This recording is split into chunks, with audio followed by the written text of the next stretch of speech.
हमारी thriller genre की picture तो सब लोग देखते आ रहे हैं। हम लोग को भी एज ए डायरेक्टर ऐसा ऐसी उनके अंदर ऐसी बात थी कि हम लोग डिफरेंट टाइप का सब्जेक्ट करें, और हम लोग ने सब्जेक्ट सुना, बहुत अच्छा लगा, और हम लोग ने सोचा इस टाइप की फिल्म करते हैं, क्योंकि राइट एक्टर मिलना बहुत ज़रूरी है। राइट एक्टर हमको मिल गए कपिल, तो हम लोगों ने सोचा कि ये सब्जेक्ट हम लोग कॉमेडी बना। चलिए, किसी का ये भी कहना था कि सर कपिल शर्मा का फेम इतना बढ़ गया है कि उन्हें बॉलीवुड मूवीज में आने चाहिए अब्बास के साथ, तो is it true also sir that Bollywood आना ही चाहिए?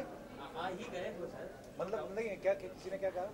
Sir there were people who been saying कि हाँ the fame has been getting conquered on a huge level, तो उनको बॉलीवुड मूवीज में भी आना चाहिए, गुड कॉमेडी जॉनर। सर ये लोगों का प्यार है, और मेरे लिए बहुत बड़ी बात है कि मैं पहली फिल्म जो है अब्बास मस्तान सर के साथ कर रहा हूँ। इनकी फिल्म देखी थी बाजीगर पहली बार मैंने, तो शाहरुख आते हैं जब घोड़े पे और म्यूजिक आता है बाजीगर में, तो मैंने नहीं कभी जिंदगी में सोचा था कि मुझे ये लोग कभी मुझे कास्ट करेंगे फिल्म में, तो मेरे लिए तो बहुत बड़ी बात है। अच्छा कपिल, आपने इनको कॉमेडी की तरफ मोड़ा है जी, और एक्शन भी देखने को मिलेगा क्योंकि इनका जॉनर जो है वो एक्शन में। सर ये ना एक्चुअली लेबल लग जाता है इंडस्ट्री में कि अब आप देखिए अब्बास मस्तान सर की जितनी भी आप फिल्में देखेंगे आपको कॉमेडी कभी भी मिसिंग नहीं मिलेगी। आप अगर बाजीगर देखें, खिलाड़ी देखें, बादशाह देखें आप, तो ये लोग बना देते हैं ऐसा, अदरवाइज ये नहीं है। मुझे ये लगता है कि जिसको रोटी बेलनी आती है वो चाहे कुलचा बेले, चाहे भटूरा, चाहे चपाती, तो वो कुछ भी कर सकते हैं। सो डायरेक्शन उनको पता है, उनको म्यूजिक की सेंस है, उनको स्टोरी की सेंस है। सो कॉमेडी हमेशा उनकी फिल्मों में रही है। हाँ, इस बार ये नया कि आउट एंड आउट कॉमेडी जो है उन्होंने पहली बार करी है, क्योंकि इससे पहले मिला भी नहीं ना उनको।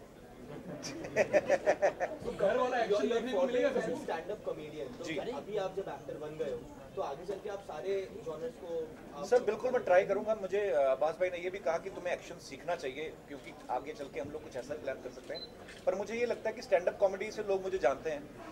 मैं सीरियस थिएटर करता रहा हूँ 10-12 साल, उसका किसी को पता नहीं एक्चुअली, क्योंकि जो ऑब्वियसली जब आप टीवी पे काम करते हो, जब करोड़ों लोग एक साथ देखते हैं, तो जो चीज़ आप करते हो वही दिखती है और वही उसी में लोग आपको मानते हैं। सो मुझे बड़े सालों बाद इसमें एक बड़ा क्लाइमेक्स सीन है जो हमारा, उसमें मुझे थोड़ा गंभीर और इमोशनल सीन भी करने का मौका मिला।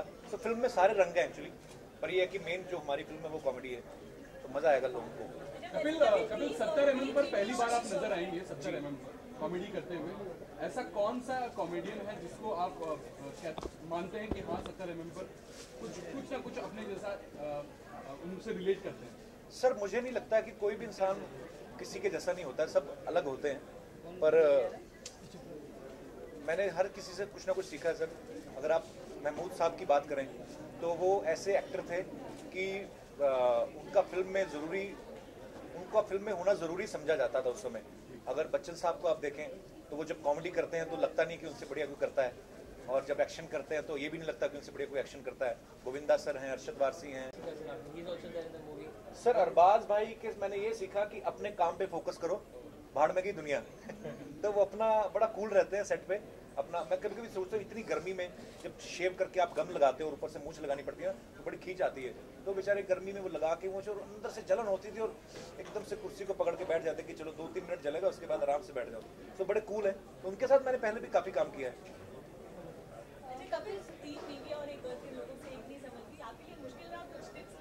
I am enjoying. ये रियल लाइफ में हो तो बड़ा पंगा है। ये अगर 3 बीवियां और होती भी नहीं होगी, मुझे नहीं लगता किसी की होती होगी।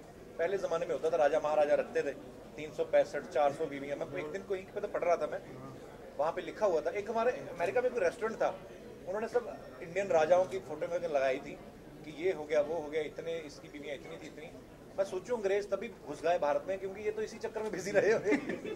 पर नहीं, it's a very tough thing कि, पर हाँ ये फिल्म है तो एक लाइट मूड रहता है, ऑब्वियसली मैं एंजॉय करूंगा क्योंकि ये फिल्म है। सो मज़ा आया फिल्म करके। कपिल सर, वैसे तो आप अपने शो पे जैसे जब स्वच्छता अभियान आया था तो उसको दिखाते थे, अब ये जो इनिशिएटिव है जिसके लिए आपने बताया, तो आप इसको भी अपने शो पे प्रमोट करेंगे? जी, आप अगर आप देखें तो ये भी स्वच्छता अभियान का ही एक हिस्सा है, बिकॉज हम लोग अगर स्वच्छ भारत की बात करते हैं तो ये सब चीज़ें भी उसी में आती हैं। बिकॉज ये गणपति विसर्जन जो है मोस्टली मुंबई में ज़्यादा मनाया जाता है, महाराष्ट्र में मनाया जाता है। सो अगर हम लोग महाराष्ट्र में ये प्रण कर लें कि हमें अपना, क्योंकि हमें यहीं पे रहना है, तो अगर हम लोग इसको साफ नहीं रखेंगे तो कौन रखेगा, कोई बाहर से आके तो रखेगा नहीं। अगर हम लोग कभी बाहर जाते हैं तो सबसे पहली चीज़ हम लोग ढूंढते हैं कि चॉकलेट खा के भी रैपर ढूंढने के लिए कि डस्टबिन कहाँ है, लेकिन अपनी कंट्री में हम लोग लिबर्टी ले लेते हैं ये। तो मुझे लगता है लोगों में अवेयरनेस आ गई, अभी पूरी तरह क्लीन तो नहीं हुआ है और होगा शायद आने वाले सालों में, लेकिन इतनी अवेयरनेस लोगों में आ गई है जो मोदी साहब ने भी इनिशिएटिव लिया कि लोग अभी कहीं कचरा फेंकने से पहले फेंक देते हैं अभी भी, लेकिन अभी आसपास देखते हैं कोई देख तो नहीं रहा, तो धीरे धीरे मुझे लगता है वो चीज़ भी कम हो जाएगी। कपिल सर सब सारे फिल्म अपने प्रमोट करने के लिए आपके सेट पे आते हैं, आपके शो पर आते हैं, क्या कपिल किसी के सेट पे जाने वाले हैं या अपने ही सेट पे किस अंदाज से promote मैं आपके पास आया हूँ ना, इसीलिए तो एक्चुअली हम लोग जा रहे हैं कुछ एक, जैसे हमारा शो कॉमेडी है तो द वॉइस उसमें जाके आए हैं, अभी हम लोग इंडियन आइडल में जाने वाले हैं, डांस इंडिया डांस में जाने वाले हैं, सो हर तरीके के शोज जो है, तारक मेहता का उल्टा चश्मा उसमें भी जाएंगे, बिकॉज हर एक शो की अपनी अपनी खासियत है, सब जगह जाएंगे हम लोग। अभी कोई नई चीज सीखी आपने जब अभी अब्बास मस्तान भाई साहब?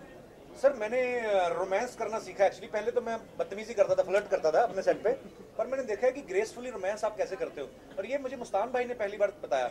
हम राजस्थान में शूट कर रहे थे, तो मेरे साथ मंजरी थी और सिमरन थी, उनके साथ शूट कर रहा था मैं, तो मुझे डर लग रहा था यार, मैंने किसी की बहू बेटी को कैसे पकड़े यार, ऐसा नहीं अच्छा लगता है। तो मेरे को मुस्तान भाई ने कहा कि नहीं नहीं तुम हीरो, तुम्हारी हीरोइन है, फिर मेरे दिमाग में आया यार ये तो हम तो आए इसीलिए इतनी दूर से फ्लाइट लेकर राजस्थान में, तो थोड़ी देर बाद फिर मुझे पता चला कि नीचे कब्रें थी, लेकिन बड़ा खूबसूरत था, तो मेरे मन में ये भी आया कि नीचे आदमी सो रहे हैं यार बेचारे, जो उनके ऊपर चढ़ के हम लोग समंदर तू किनारा मैं कर रहे हैं। पर नई चीजें सीखने को मिली, क्योंकि ये कैमरा के आगे आपको जो आपकी स्क्रिप्ट में लिखा है वो आपको करना पड़ेगा, और आपको यू हैव टू बी, सो मैंने बहुत बड़ी सारी चीजें सीखी सर उसमें। उसकी भी आपको ढेर सारी शुभकामनाएं, नया साल भी आ रहा है उसकी भी ढेर सारी शुभकामनाएं, जन्माष्टमी भी आ रही है उसकी भी आप सबको ढेर सारी शुभकामनाएं, भगवान आपको खुश रखे, तंदुरुस्त रखे, आपके परिवार खुश रहें, और बस खुशियाँ खुशियाँ। पहले एक बात बताओ, स्कूल नहीं गई आप आज?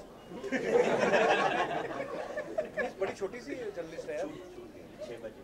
ओके कपिल सर, आप अभी आपने बोला कि आपने रोमांस सीख लिया, तो अभी आप शिमोना को साथ रोमांस करेंगे या फिर अभी भी उनको ऐसे ही?